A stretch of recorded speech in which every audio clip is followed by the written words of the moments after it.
Have you spent a significant amount of time living outside your passport country during your developmental years? Do you come from an expat, military, diplomat, missionary, or international business family background? If so, then this podcast is for you. Welcome to the TCK Research Podcast, where we discuss the current state of research on third culture kids, cross-culture kids, expat families, and international life in general. My name is Andrea Schmidt, and I've been an expat for over 30 years, having lived in a total of 9 countries. I'm a coach for TCK girls, and I'm currently completing my master's degree in psychology. And I'm Mathieu Gagnon, an adult third culture kid who grew up in 6 countries until the age of 15. And I'm now a professor of psychology in Ontario, Canada. Every episode, we bring you a fascinating conversation with a leading researcher in the field. If you're listening on YouTube or another platform, please subscribe to our channel. And if you enjoyed this episode, please press the thumbs up or like button, share it on your social media platforms, or send it to a friend. If you'd like to get in touch with us, you can reach us at tckresearchpod@gmail.com. Let's jump right in. Enjoy the podcast. Today's guest is Dr. Filipič Sterle, clinical psychologist specialized in supporting the mental health of global workers. And we're talking about her 2018 paper entitled Expatriate Family Adjustment, an Overview of Empirical Evidence on Challenges and Resources, published in the journal Frontiers in Psychology. Today's guest is Dr. Filipič Sterle, who is a clinical psychologist with expertise in supporting the mental health of global workers. With years of experience as a clinician, she has provided international clients with consultations aimed at improving their overall well-being. Most recently, Dr. Filipič Sterle served as a clinical psychologist at the Council of the European Union in Brussels, in Belgium. She holds a double PhD, one in psychology and the other one in couple and family therapy. Her research interest centers around the challenges and resources of expatriate adjustment, with a particular focus on the nuances of counseling expatriates and supporting their mental health in diverse cultural contexts. Welcome, Moitza. Thank you. Thank you for having me.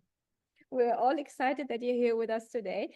And the very, very first question that was not on our list would be, what is your connection to the global mobility world, expats, TCKs? Where would we sort of be able to fit you in?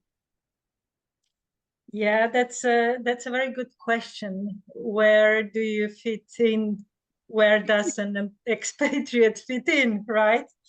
Because one of the features of being an expatriate is like you can fit in many places, yet don't belong to many. So myself, I'm not a third culture kid. I grew up, usually I say I grew up in Slovenia, which is a unicultural country, to make it simple. But because of this podcast, because we are more sophisticated in our exploration, it's actually not completely accurate. I grew up in Yugoslavia, ex-Yugoslavia. So in the Republic of Slovenia, with one language, one culture, but as a state, Yugoslavia, it was already a mixture of more cultures and languages also. So it got me thinking, maybe that's where my interest started, about different cultures and so on. So I grew up in Yugoslavia at that time, then Slovenia became independent, and I studied psychology in Slovenia. Then I went to study a bit to Canada, and I went to work to the UK and so on, and I traveled a bit. But I didn't expatriate until about 17 years ago, from Slovenia to Brussels, Belgium, when my husband got the job at the European Commission. So that's when we all went with our two daughters who were quite young at the time. They started school. So this means, and I stayed in Belgium ever since, and this means, of course, that my two daughters, they are third culture kids. So it's a huge interest as well. Now they're both students, and as a lot of third culture kids, of course, they wouldn't go back to home country because home country is Slovenia. They are also not studying in the country where they grew up in, but they chose different countries. So they are, of course they did, yes. So I think this experience of raising children who are third culture kids, and this being so different than, you know, how we were raised, I think it's been quite a discovery for me. I have worked for many years as a clinician, as a couple and family therapist with other expat families in Brussels in my practice. So that was the blend of my personal experience, of my clinical experience, and I wanted to research that as well then. You are the whole package. The whole package. Yeah, maybe not the whole, but I try to incorporate different experiences. Yeah, indeed. Awesome. Okay, so let's write about not let's write about, but let's talk about this the paper that you wrote, that which is part of why we wanted to speak to you. So you wrote a narrative review, which, you know, for listeners is a literature review essentially, where you take all the empirical studies on expat family adjustment, and you kind of look at the pattern that emerges, because in order to do research, of course, in order to do good research, you have to figure out what's been done, what hasn't been done, what's been the problem with what's been done, what's been advantages, and so on. So reviews like this are very important in science, in social science. And so you wanted to draw conclusions on different aspects of, you basically wanted to see what the literature says about different aspects of expatriate families adjustment. And you were interested in terms of what are the stressors there and what are the resources there. And we found it interesting that at the beginning of your paper, you explained that your focus is specifically on families. That is both the individual members within a family and also the family as a whole in itself, and not just expatriate employees. And you mentioned that, you know, there's been a lot of research on the adjustment of expats and expat employees, but not so much on actual families. Can you explain why you chose to focus on families and not just keep going with the regular focusing on expat individuals? Well, when you do your doctorate, you have to bring something new, right? Some novel approach. And as I mentioned, I was working as a therapist, and I saw many families in my practice.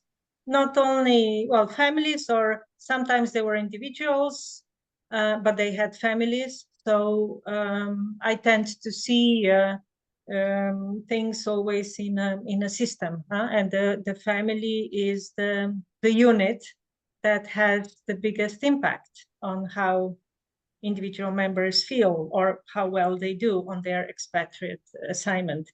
So of course, you know, my training was in couple and family therapy and psychology.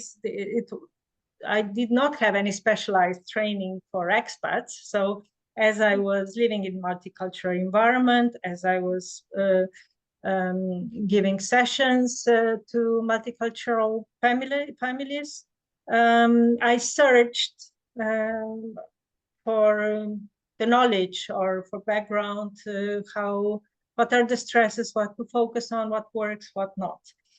And at that time, I also wanted to do my doctorate. So besides working in my private practice as a clinician, I also embarked on the research with the Ghent University in Belgium.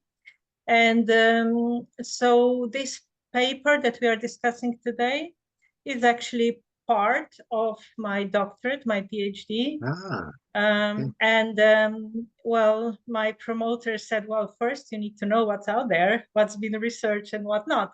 And I had very clear focus. I want to learn, to know what, what's been researched in terms of expatriate families, so adjustment, and what impacts the adjustment. So what are the stressors? And particularly, how can they be helped? Expatriates, individuals, families, meaning, specifics, nuances in understanding, their needs, or how, how to find a good approach. So later on, so this is actually the foundation, the first paper of my doctorate. And later on, I actually went more into depth with qualitative research, where I was also exploring exactly what I mentioned. So what is it that, how do they feel, help-seeking expatriates who are seeking help, psychological help? How do they feel? What do they look for? How can they best be helped? And so on. So this paper was the foundation. So it was really to have an overview of, what we have known so far in terms of academic research. Yeah, interesting. Thank you. And if we go a little bit more into detail regarding expat families, I mean, yourself and also other researchers are using the term, but what do you mean by expatriate family, expat family, and also expatriate family adjustment? I think listeners might have an intuitive sense of what it means, but if you could explain this to us, that would be great. Yes, this was one of the things that I also had to be clear with myself, or to, because you operate with these terms. And like you said, we kind of feel, we all know what it is. But there are very different types of expatriates. If you look at them by definition, some are diplomats, some are sent by their companies, maybe along with their family. Some are self-initiated, so they go because they decide to do that. Some are short-term, some are, I mean, by definition, expatriation is non-permanent stay in another country. But for example, in Brussels, there are a lot of people who came on a temporary basis, but stayed for decades. They still consider themselves as expatriates. I still consider myself as an expat, having lived in Belgium for 17 and a half years. So, it's so I was coming also from this, point of view, what does it mean for a person, and our identity and our needs as expats. So talking about further defining expatriate family, there hasn't been much research, as you probably have seen in my paper, on expatriate family adjustment, where families would be considered as a whole. So, so not that, for example, parents or only one family member would report on what happens in the family, but like multi-informant approach from different family members. There has been there was offered a definition by an author, McNulty, I think in 2014 or 15, when she said that expatriate family is a married or live-in couple or partners, long-term partners.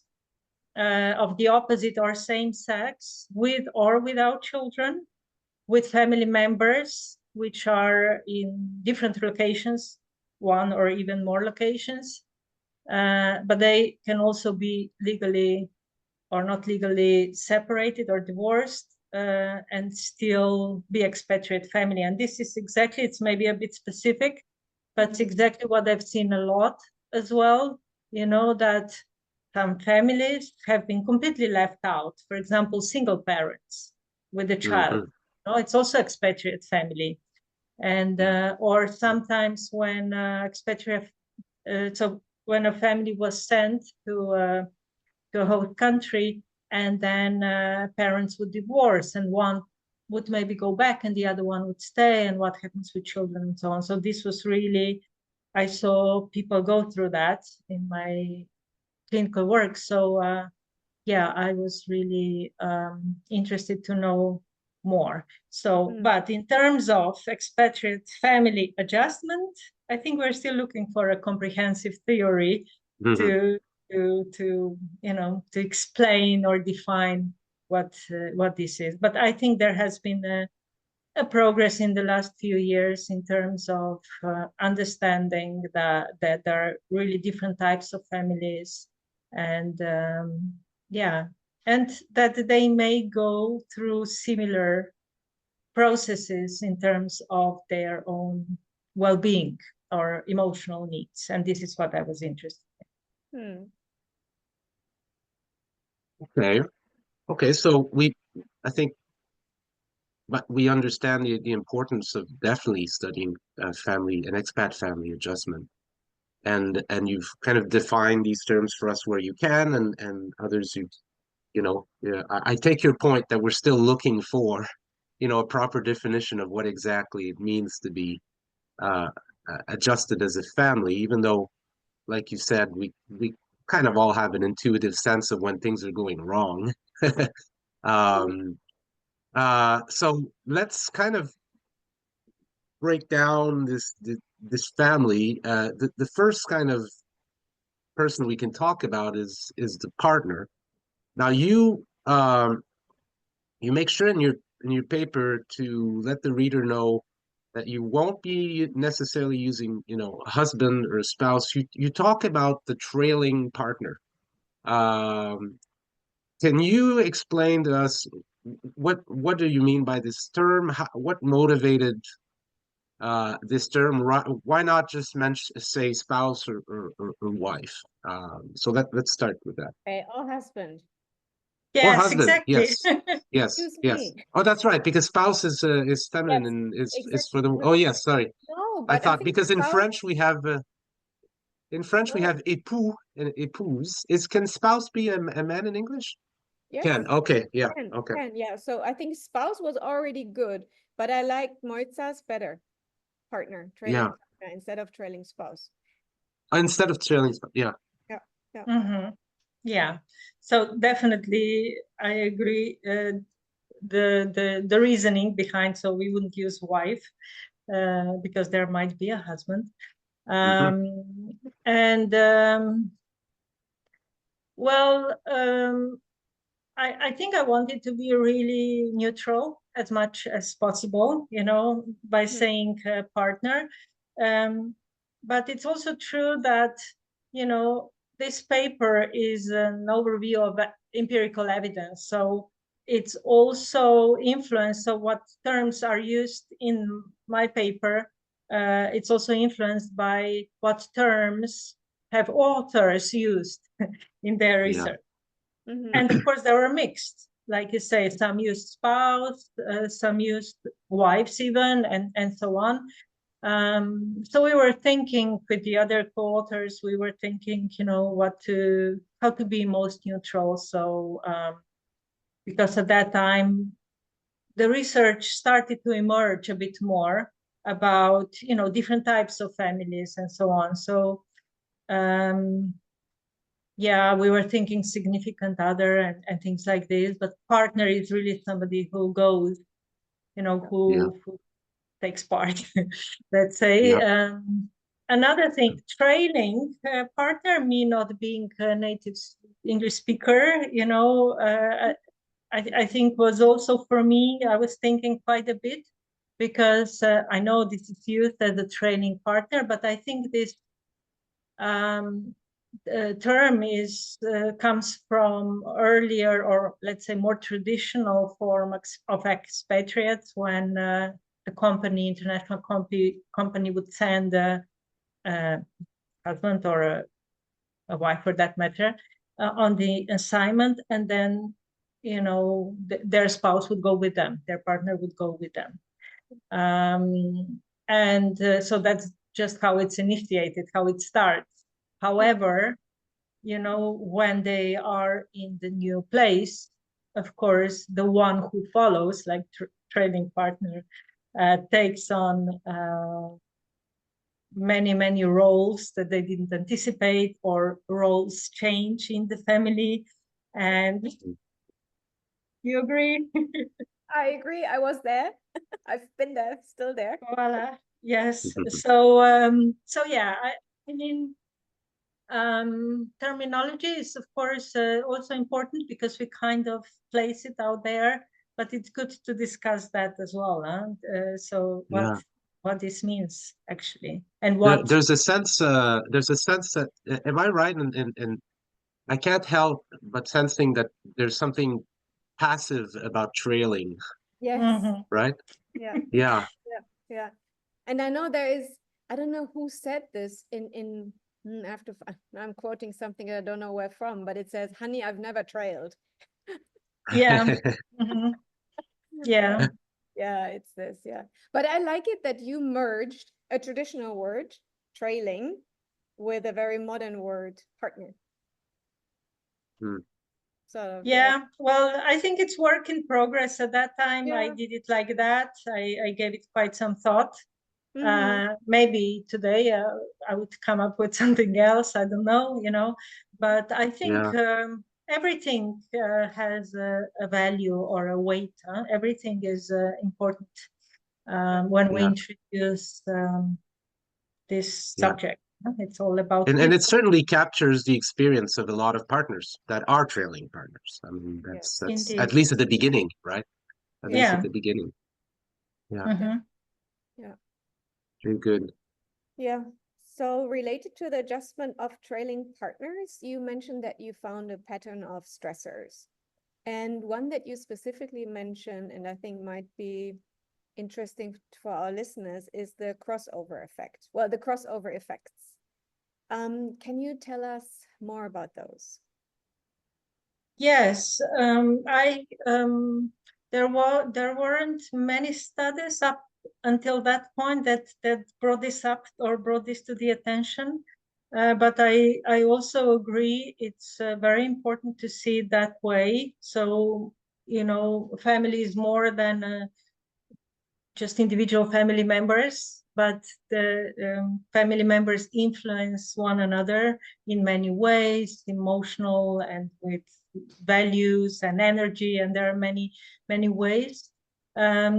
So crossover effects happen between different family members. I think most of the research prior to this paper was about so an expatriate and their spouse or partner, in terms of,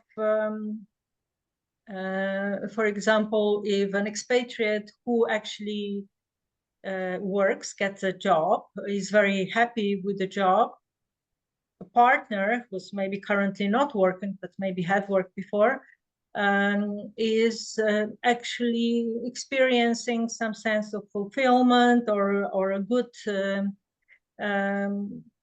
they feel good about themselves or as a family or as a couple. Oh yeah, okay, that's a progress, that's a step further in your career, so we are all doing something, that, you know, we're all going somewhere, and that can have a positive effect on also on trailing partner, who may actually see that it can happen, and maybe they can pursue their own career goals or hobbies or whatever it is.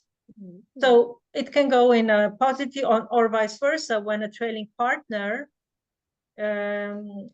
explores the new environment, learns the language and so on, they provide with a lot of information and a lot of maybe new contacts, new acquaintances, and that can make the expatriate who's working actually also feel good about it. So because the social life is emerging, and again, so it can go from one to another in a positive but also negative way, of course, because if a trailing partner is really struggling with because they're not working, they maybe experience loss of professional identity, or they don't know the language, or they don't like the culture, or they have some other things that they are struggling with, that would impact also the expatriate who's actually working. So just highlighting a bit more that we are all connected, especially in the family, with different experiences. And what would be some of those stressors that might, through the crossover effect? So you mentioned lack of professional identity, or loss rather of professional identity.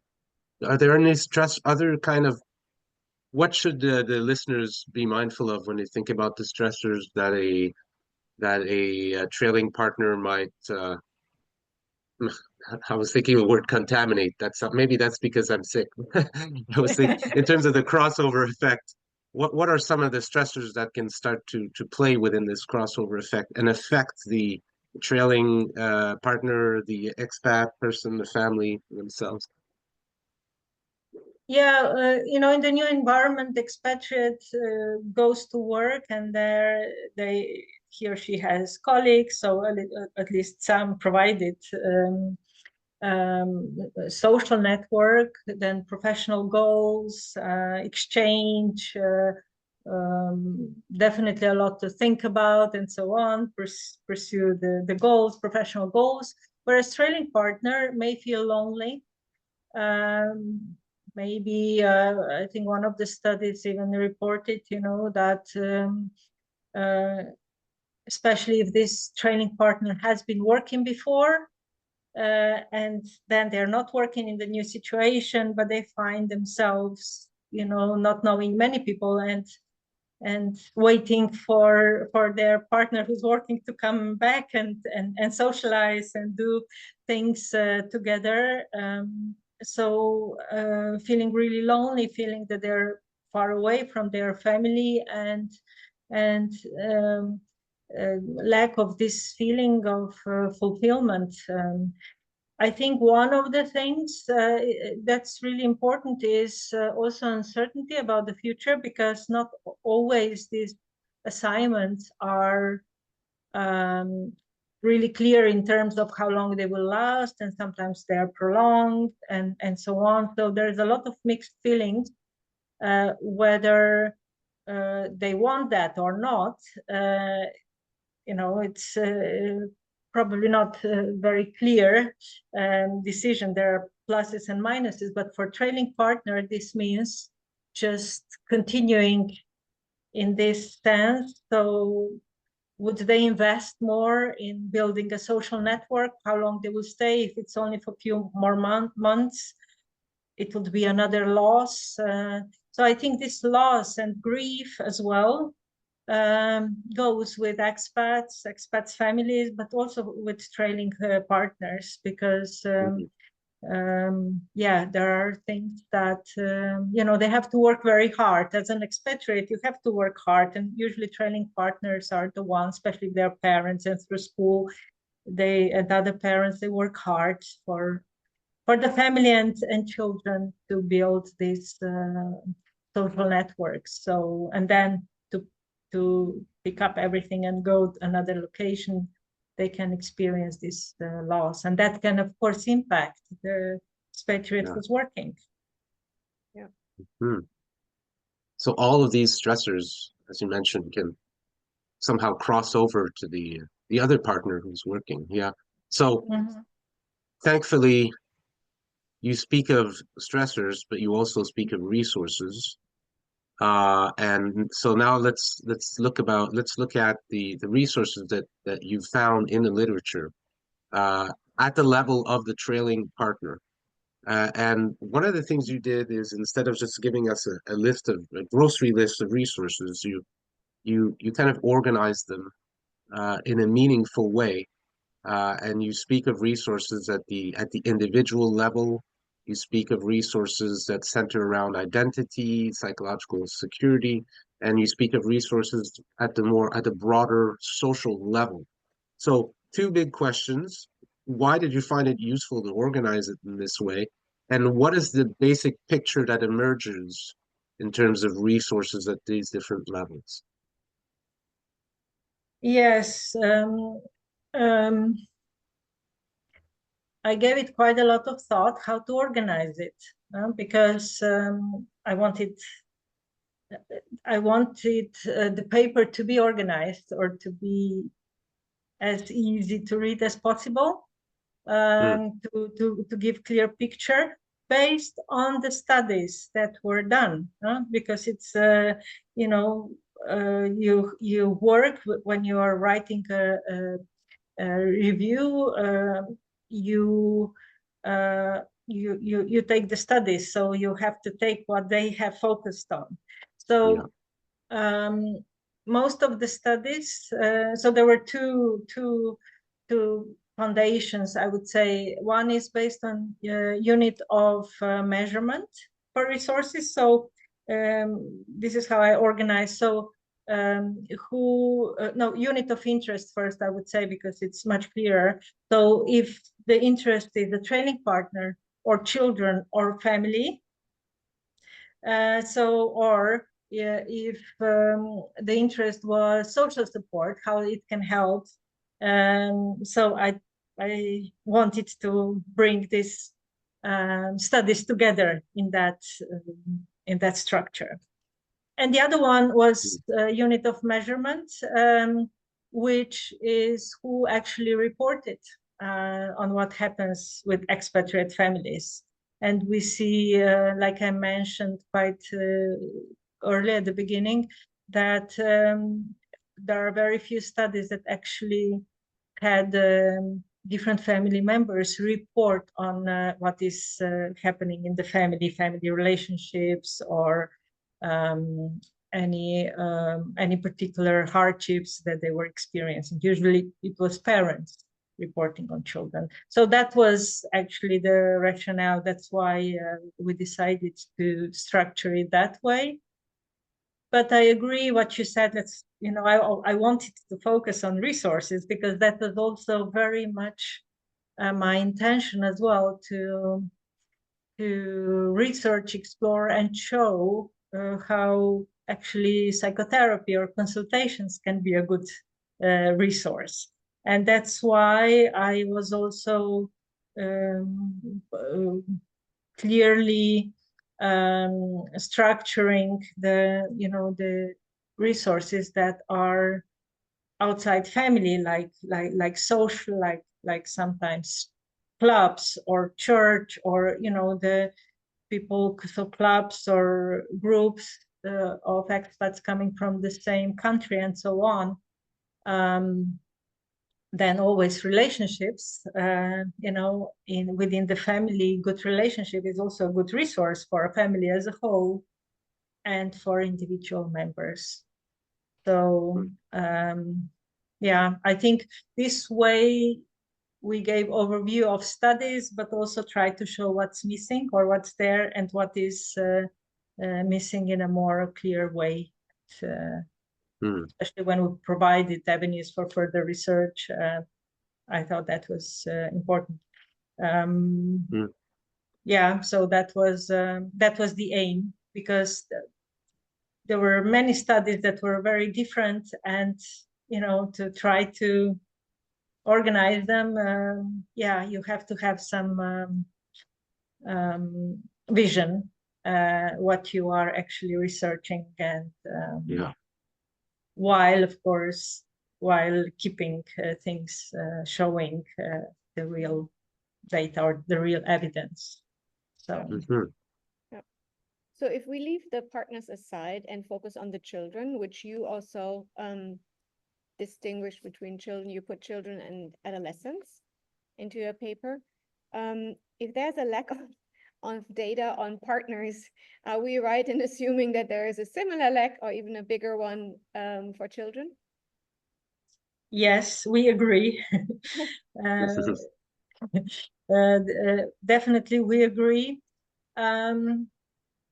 Again, resources were organized on individual level, so like personality, different aspects of personality that play a role in children's adjustment, for example, being a bit more open-minded or adventurous and so on.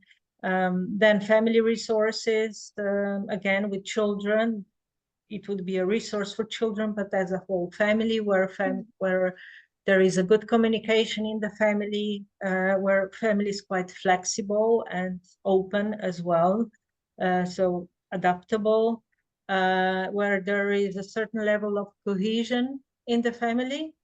Talking about children, that's very important because they found that had an impact on how children would form ties, bonds with other children, and how safe they will feel. So that's on the level of resource. And then social resources that are outside family, but maybe quite close, so school community, and other different clubs like sports and so on. But yeah, I mentioned studies with children and adolescents, in one section, because indeed there weren't many, and I touched upon third culture kids a little bit. But it would definitely be much more to say about like situation like mine, and definitely not one of very, very few, where parents have not been third culture kids and their children are, and then these children are now growing up and have grown up and they are adult third culture kids, and how this goes on. Much more research is needed with children and adolescents and family, I mean, in general, of course. Yeah. Especially with the new ways of working, and globalization, and young people are growing up differently now, so Definitely. Yeah, and I think listeners should understand also that the crossover effect that you spoke of when you talked about trailing partner is also quite present when it comes to the children. The children can impact the parents impact the children, and this can be for positive or negative, like you mentioned. Yeah, very interesting. indeed, studies have found that this is the one of the major factors, whether the expatriate assignment or experience would be successful or not. Well, we would need to define what successful means, but it means that it is executed in the way that was meant to be, and particularly that everybody felt that it was a good experience. So when children are happy and they're well integrated in the environment, that can prompt the family to stay longer if they can where they are, or in a negative way if things are too difficult for children. This has been found one of the top reasons why expatriate family would abort or would repatriate sooner than planned, and so on. So that's a huge crossover effect there. Yeah, it goes back and forth, no matter which family member we are talking about. Yeah. Yeah. So I think we've covered trailing partners. We've traveled we traveled. We have traveled. We've traveled with children. We all have. We've covered children. But we haven't specifically spoken about the family themselves as a unit, right? So they can experience more or less adjustment. And before we go on, why make this distinction? How does talking about families as a whole provide information beyond talking about the individual family members? So basically the question is a family more than its family members? I think so. Yeah, it's not just the sum. It's not like a partnership is not 1 + 1 doesn't equal 2, but equals 3. So something else and something bigger. I don't know how I would express family in these mathematical terms, but Right. definitely, definitely. And of course, it's also changing.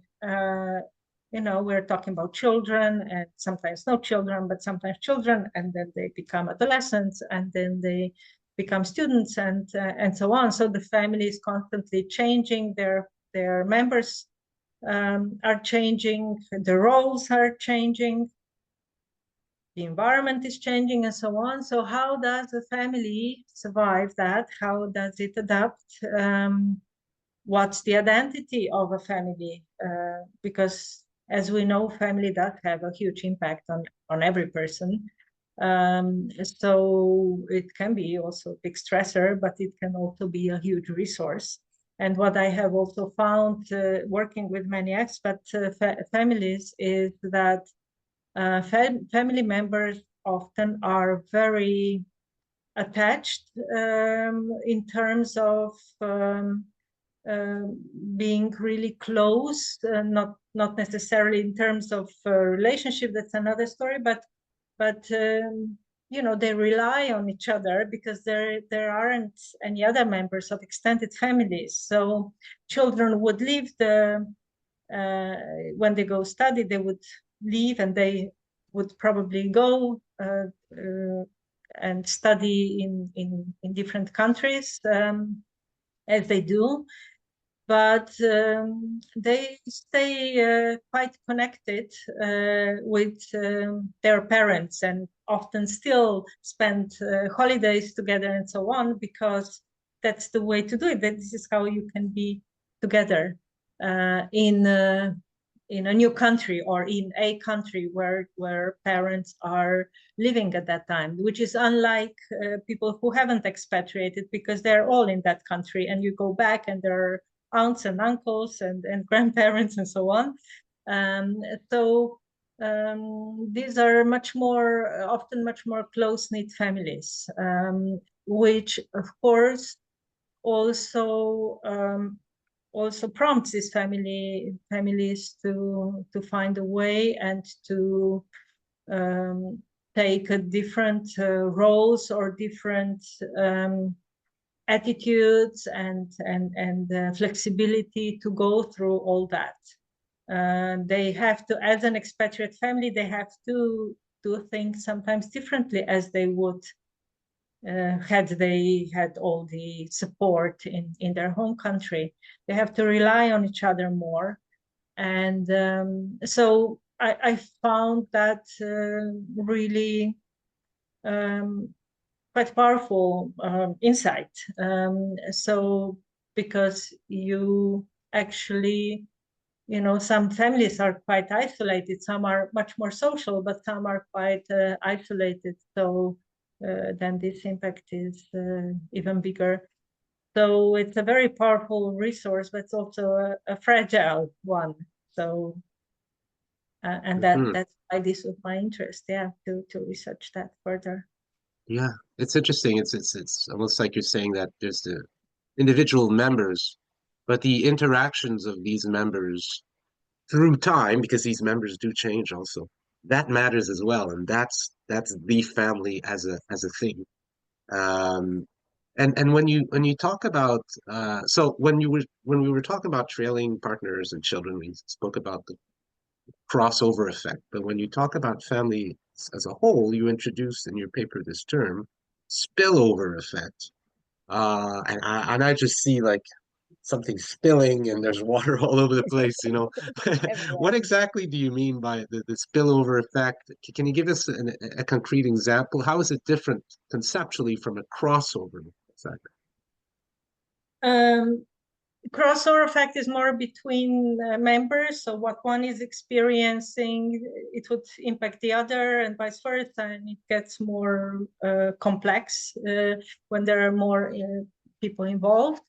Spillover is more in terms of different domains. For example, if an expatriate, so a working partner, let's say, the one who got the job is not happy or not adjusted well in the new work situation, they would feel quite unhappy.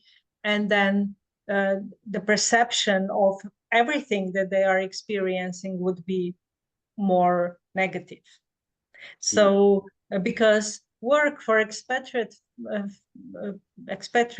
and to a certain extent families as well is extremely important, because people go abroad because of work, because of their career, and it's very important that they feel good about it, that their perception is that it was worth it, or they are expanding, they're growing, they are adjusted well to their work situation, because you can be adjusted well to your working situation, but not so much in general life in the new environment. Yeah. So it's important that you feel well with that. If you don't, then what's the point? Why are we doing this? Did we make the right decision? And so on. And that can spill over like over the cup. And you see your perception, not only perception, but as we know, we are impacted by how we perceive things. This is how we feel about things. If we perceive, oh, this was a mistake, or, oh, we shouldn't do that, or we went too quickly, or I don't know, if this is our perception, that would impact how we feel about it. So spillover is more between different domains. So work into general life, or, so not so much between people. Yeah. Right, between domains. That's a very interesting distinction. Yeah. Mm-hmm. It, like you said, it's the main reason, right? Why expats are expats. Yeah. Right. Right. Yeah. Yes. Also, it also goes, we shouldn't be negative and speak only about challenges, but it also goes in a positive way, when even if the working partner is not very happy with work, if everybody's happy, if children are happy at school and so on, you continue, and you perceive it as worthwhile. So it will, your satisfaction, your positive feelings about living in that particular place can spill over to work situations. Say, okay, maybe I can, do this and this, and improve my work situation as well. So it's I think these spillover effects have been studied mostly in terms of work situations and work adjustment, but if we see it more broadly, we can understand also in terms of other domains of family life. But I think in terms of what's been studied most, it's work adjustment, because like we said at the beginning, most studies focused on expatriate individuals. Sure. And we talked about the resources for family members and children. You organize the resources for the family as a unit also, again, in different levels. Can you explain also for this part which levels you chose, please? For families, yes. Well, I mentioned already earlier when we talked about children that family can be a resource for children. So family is a resource for a family as well. So family that has a good cohesion, good relationship, good communication would feel would be more, let's say, successful. I talk about success here in a sense of satisfaction, or this fulfillment, or this acknowledgement that this expatriate experience is bringing something new, something enhancing well-being and so on, and giving new experiences which are enriching and so on. Not only successful in the sense it is the assignment is completed and in the best way possible, but also particularly in terms of how everybody feels about it. So family, in terms of resources, family resources for a family, it's also families which are a bit have more sense of adventure do better according to studies. So let's do this, let's try, oh, shall we go there, and so on. So that would influence. One of my studies was also particularly focusing on perception. That's why I mentioned it also, like what do you perceive? Oh, that would be nice, or that would be really interesting, then you go for it. But of course you have to have that sense of to do things differently or do different things and so on. So kind of a sense of adventure. It maybe seems obvious, but it's not always the case that families, it helps if families are positive about the move. Not always this is the case, and this is not always the case with every family member. And here we have also can have crossover effects, right? When some members are a bit more happy to do the next move or whatever it is. So again, to go into the assignment in a positive way.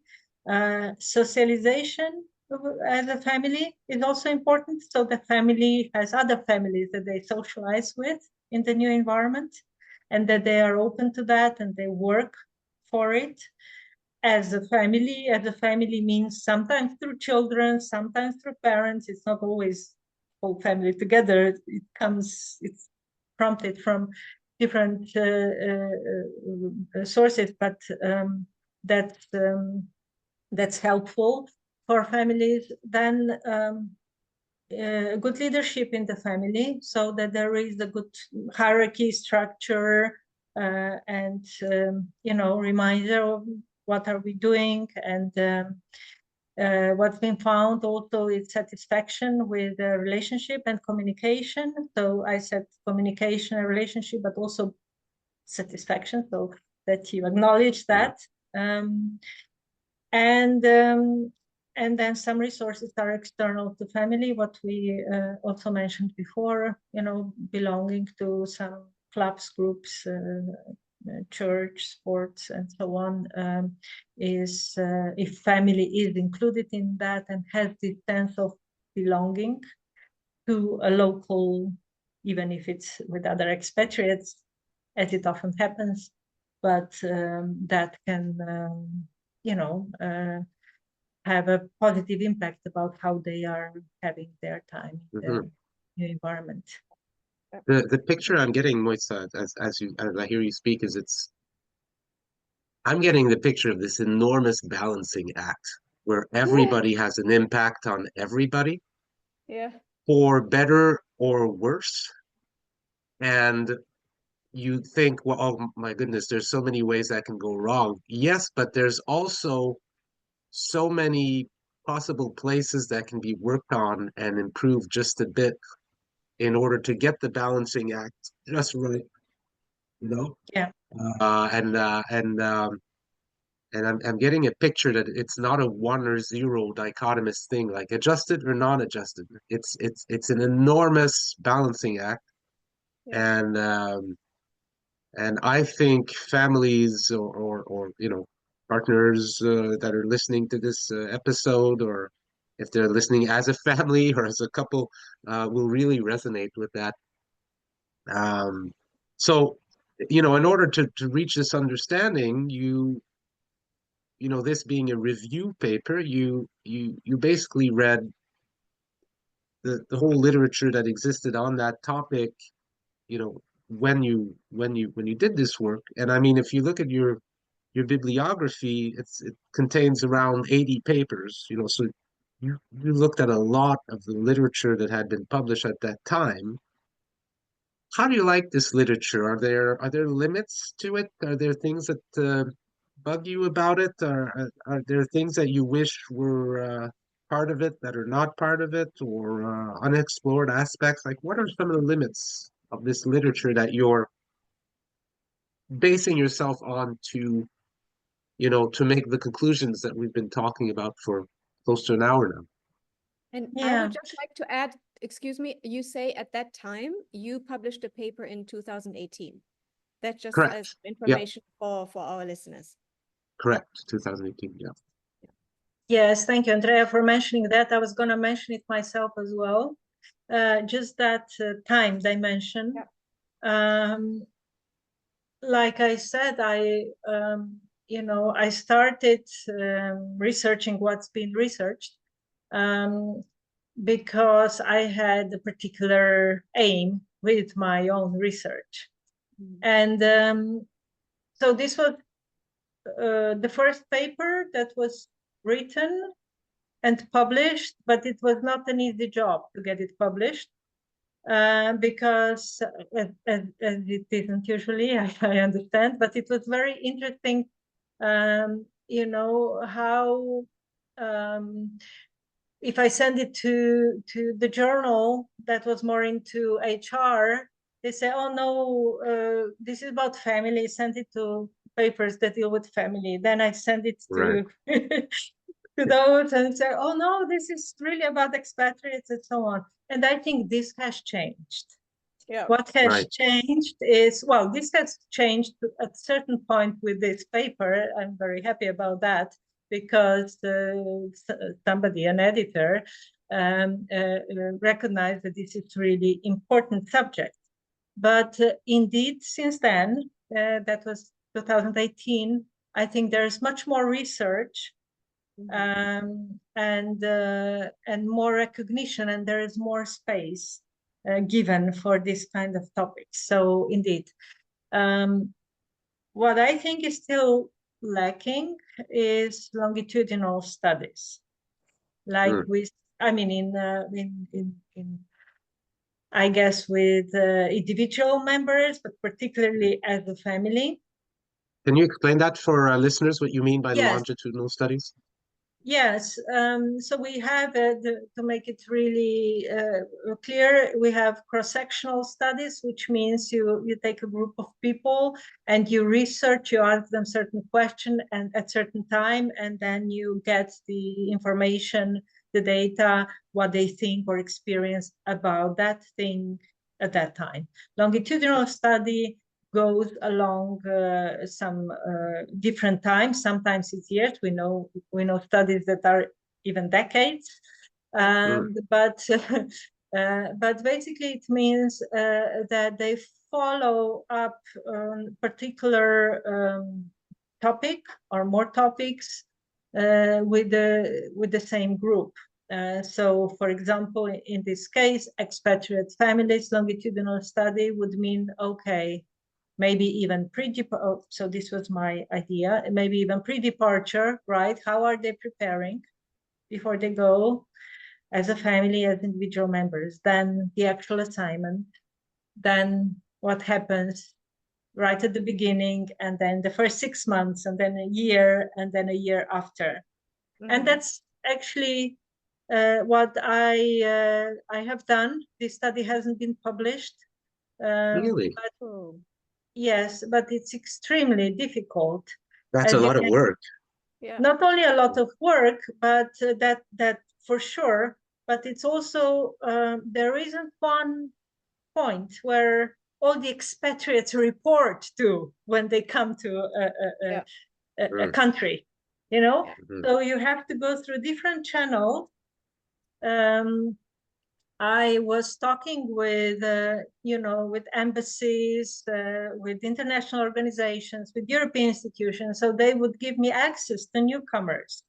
Oh, So they wow. wouldn't give me access. I would go through them, but they would understand and they would support me. And they did. They were very open to that. But if you have, and you are expats yourself, you know, it's very, very busy time. So it's very, very difficult to get people, even though they're willing and want to be included, but to actually get them and keep all this communication going. Can you please respond to these questionnaires? We need them now. It's 6 months or whatever it is. So yeah, definitely one of the reasons perhaps why these studies are lacking. But we would get a very valuable data of what happened. Yeah, like you said, you need to ask them in the most stressful time, which is before the move, or making the decision before the move, and then once they have moved, right? So it's packing and unpacking. Nobody wants to answer a questionnaire or even detailed questions regarding their private life while they're in those moments. Yeah, and I had also included like daily hassles and things like this. You don't want to be reminded of that. Well, we stay positive. We stay positive. In general, longitudinal studies are difficult to conduct, of course, but especially when you have a group where this is not easy to capture, especially in the right moment.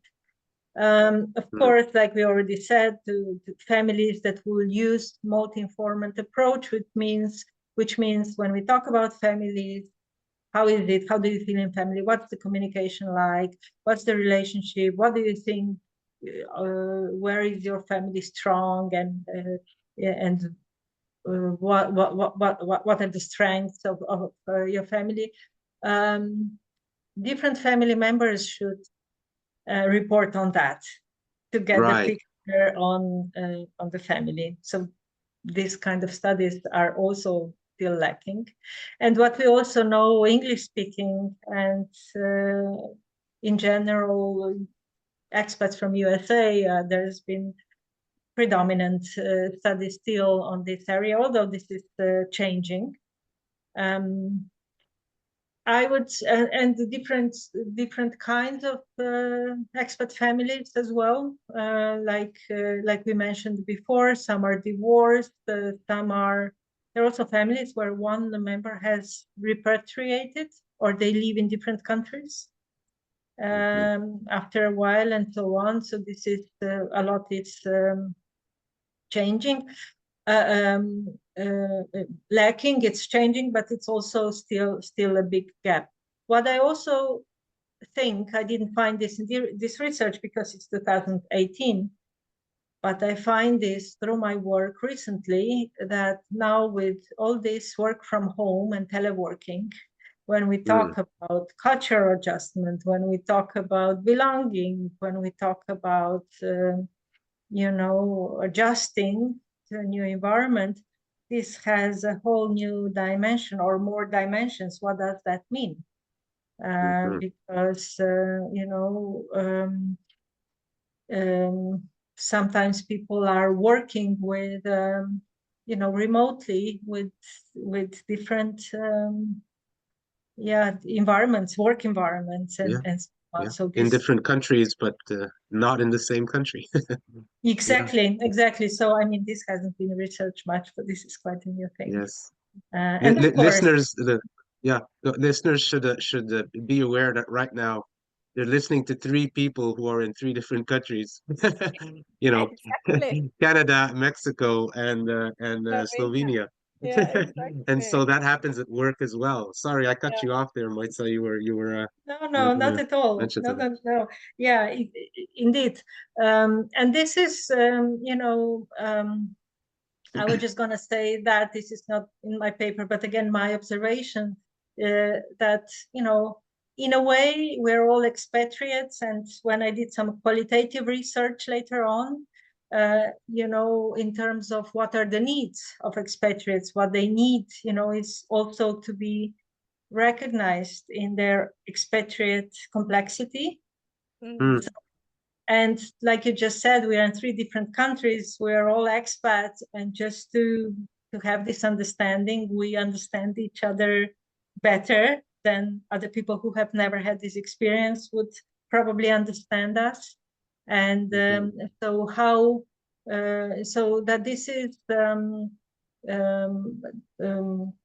is in a way to be understood within expatriate complexity, and at the same time we are still, you know, with same kind of feelings being provoked, maybe in a different way, but we all experience feelings in a similar way. So having said that, whatever study is done in terms of giving a bit more understanding of different aspects of expatriate life, I think a lot of expats can identify with, even if it was done with the group somewhere else and on particular subject. And the similar thing, I think it's with third culture kids. I had a lot of clients coming to me and say, "Oh, now I know what this is all about. I'm a third culture kid, you know, and I know." Right. The big because revelation. Yes, yes, I belong to this group of third culture kids. If I want to. Yes. Yeah. So indeed, you know, belonging to this group, even though everybody is so different Yeah, within that's true. That's that true. group. Yeah. Yeah, and that brings us Mm. to the very last question, which, like, what are the main implications of this review? What do you think should people understand from it? And how do you think it could be useful in general to this huge expert community that we have worldwide? Oh, can you hear my timer? That was the last one. I did not hear your The time. other, no, I you think didn't. only you can Okay. hear. Yes. Well, I think, you know, this paper was about understanding what's been researched. And, Yeah. and like you said, I think it's a huge work, but then when you read it, it gives you very clear what's been done, and hopefully can prompt other researchers to go investigate more. Yeah. From my point of view, I and part of my career has been doing that, and I aim to do more of that in the future, is to be there as a clinician or as a counselor when the stressors or the challenges arise, because they will, like they do with every, you know, every big life event like expatriation or even in general. So I see more and more companies, organizations have a counselor within their HR to support newcomers, or to give them training, or to enhance their well-being, to enhance their resilience, to understand what is going on, to find them help in the local environment or maybe back home, and so on. So because I think expatriates have been in the first period of time, I think, considered as a privileged group. You know, they go all over, or they go to different countries, they have this special experience and so on. What do they have to complain about? They have everything. And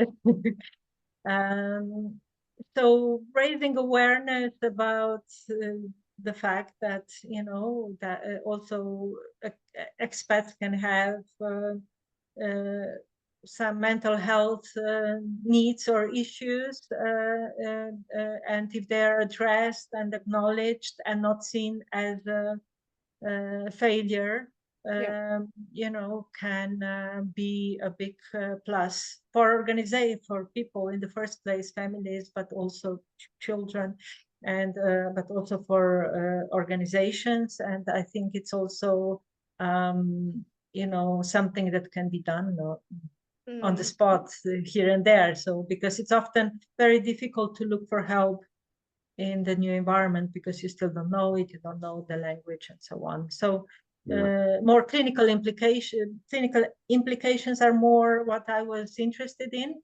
But also, of course, understanding that we are, you know, that we are all connected. So how can we create a sense of community? How can we support each other? The social support that is very, very important, because, you know, loneliness is a huge thing with the expats, and that's often hidden, you know, like with other people as well, but expats would, you know, can go unnoticed. Their struggles can go unnoticed. And so, yeah, and I think this research is emerging more. And we talk about it more, the same as research with children and their identity and belonging. And these are big topics for everybody. And just, you know, to focus on the positive outcome. Like you said, Matthew, earlier, it's a balancing act, you know, it's you will not always be just happy. It's not every day is a Sunday, as they say in Belgium, sometimes. So, and that's okay, you know, you don't need to put yourself under pressure because you're an expat, that you know, you always have to be happy and prove that this is, you know, a successful decision. It is, if you feel like you're growing and you're taking good care of yourself. So, yeah. And thank you for because of course we know you were more interested in the clinical implications, but we wanted, as we have an expat audience, we wanted your personal point of view for the expat implications as well. Yeah, thank you for going more into detail. Yeah, I think this concludes your wonderful research with all our questions. It would be nice to have a Q&A. Maybe we add that in the future. Maybe at some point we should have a special episode with people zooming in from all over. Exactly. Yeah. Yeah. Thank you very much, Mojca, for coming to talk to us. It was really impressive, and not sorry, it was impressive, but the word impressive came out. Enjoyable is what I meant. I'm still impressed by the complexity of the balancing act, and that's why. And we will, we will put the link to the paper in the show notes for people if they want to read it, because it's a big paper, but it's a easily readable paper, as is not all, which is not often the case in the, in social science and science in general, of course, but in social science. And we really enjoyed that. Sorry, I cut you off there, Andrea. I forgot what I wanted to say, but I want to say, I'm going to add what you just said. It's an enjoyable paper for everybody as an expat, because it targets the expat family, expat as individuals, family as a unit. So it's a very relatable and not a very abstract subject and topic. Yeah. All right. Well, thank you, Mojca. Thank you for your really kind words. It was enjoyable for me as well. For me, it's also nice to hear, because that was also the aim with this paper, to make it readable as much as possible, so that people mission completed. Thank you for having me. It was really my pleasure to be talking to you, and looking forward to your future episodes. Fantastic. All right. Thank you. Have you on again at some point. Thank you. Bye, everyone. See you next time, everybody. Bye. Thank you for listening to this episode of the TCK Research Podcast. We hope you enjoyed the conversation as much as we did. Please subscribe, like, and share our podcast and leave us a review. It really helps others find us. If you have any questions or comments, please write to us at tckresearchpod@gmail.com. We'd love to hear from you, and we promise we'll answer all emails. We wish you a good day wherever you are, and we hope you'll join us again for the next episode.